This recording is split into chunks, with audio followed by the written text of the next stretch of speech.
Fabiola, eu sempre fico com a sensação que tanto o TSE quanto o STF estão sempre correndo atrás do rabo. A gente a gente viu o que aconteceu na eleição em 2018 e assim, tivemos aí 4 anos até 2022 para que a gente chegasse numa eleição bem diferente do que a gente chegou. Então, isso acaba dando espaço para esse tipo de ação do Alexandre de Moraes, que acaba sendo contestada. Agora, é fato que a presença de muitas pessoas nas redes sociais, e não estou falando só de pessoas, enfim, que são verificadas, de empresários, mas a atuação dessas pessoas é criminosa. Essas pessoas precisam ser investigadas, precisam ser processadas e precisam ser criminalizadas pelo que fazem. Só o fato de você banir a presença dessas pessoas das redes sociais não vai resolver o problema que a gente está vivendo de fake news já há muitos anos. A gente precisa, de fato, uma legislação, a gente precisa, de fato, que as redes tenham mais responsabilidade no espaço que elas dão para esse tipo de mensagem.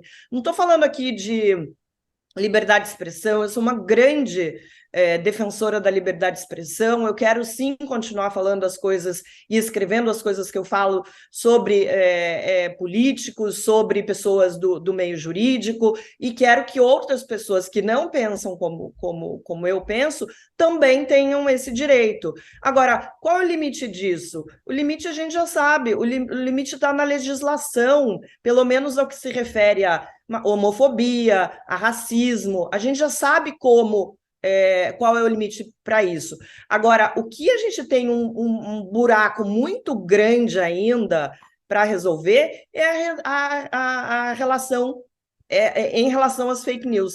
A gente precisa, de fato, uma coisa mais concreta para poder combater essa máquina que foi construída desde antes de 2018 e que continua toda, porque a gente está discutindo aqui esse problema, o que o Moraes está fazendo, mas dentro dos grupos bolsonaristas, esses grupos vivem uma realidade completamente paralela, uma distopia que não tem nada a ver com esse mundo real que a gente está vivendo. Então, assim, eu também acho que tenha sido um exagero essa ação do Moraes, mas o fato é que ele tá agindo de acordo com o que ele agiu durante as eleições também, sem ter muitas ferramentas concretas para combater o que a gente precisa combater desde sempre.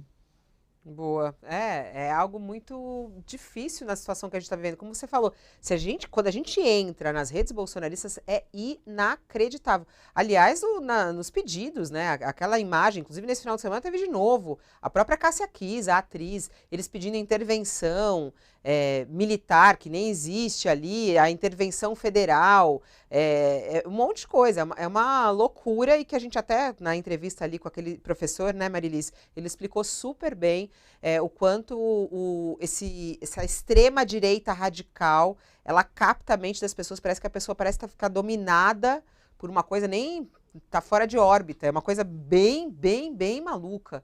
Aí, ó, de Fabiola, novo. ele deixou uma coisa muito clara nessa entrevista, esse professor da UERJ, que agora me É o falha Castro, a memória, professor Castro. isso, professor Castro.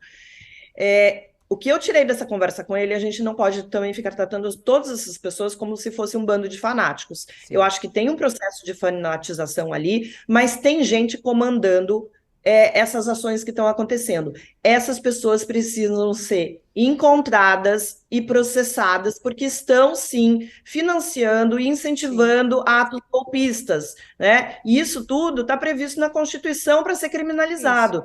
Então, a gente precisa urgentemente ver gente ser processada e parar atrás das grades por causa disso. Isso. Então, é dentro disso que vem essa decisão do Alexandre de Moraes com o Marco Sintra, que é um homem que está no seu lugar de poder, ele é professor de uma universidade, ele tem uma conta pública que tem muitos seguidores e estava disseminando notícias falsas que dão gás para isso, né? Dão combustível para isso.